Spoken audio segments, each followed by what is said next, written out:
So yesterday at 4:53 a.m. I got a call, and it was my best friend Alley Denisen's mother, Julia, and she was crying in tears and pain, and she could barely get the words out without choking on them, but she did her best. And I stood there with my heart pounding and beating why she was the one that called and why it wasn't Allie, because I haven't heard from her for 2 weeks.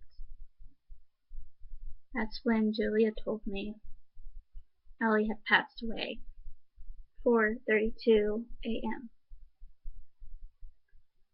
I didn't know exactly what to think,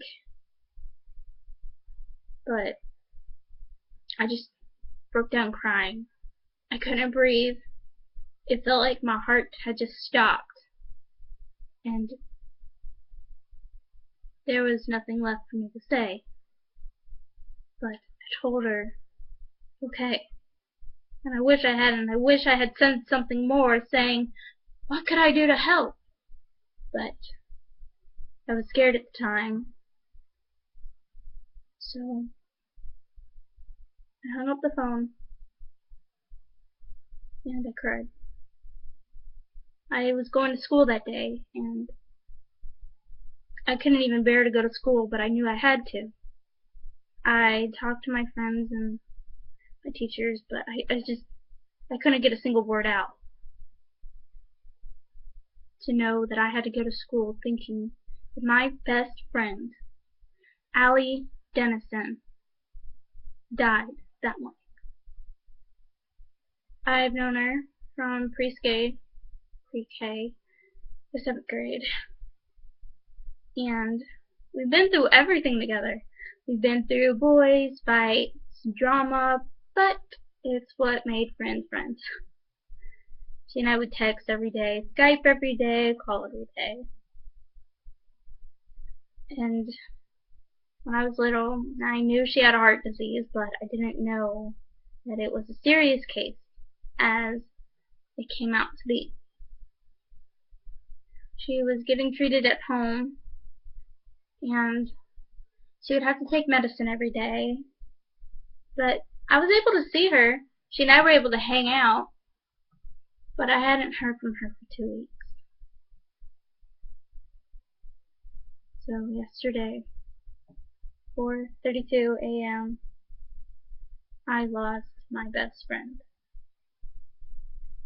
I wish there was something I could have done, but I can't, because as I'm here in Georgia and she's in Tennessee, I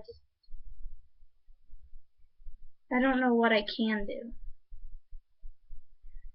When you lose a best friend, it's like losing a family member, but worse. Because when you lose a family member, you've been there for them and around them, and then you realize everything's okay. But when you lose a best friend, every moment you walk out your door thinking, who am I going to talk to today? Who am I going to text? Who am I going to Skype with? Who am I going to share my food with? Who am I going to share my feelings with? Who am I going to share my life with? Losing a best friend is harder than you think, because all those things run through your head. Then you realize one day you're going to be there with them.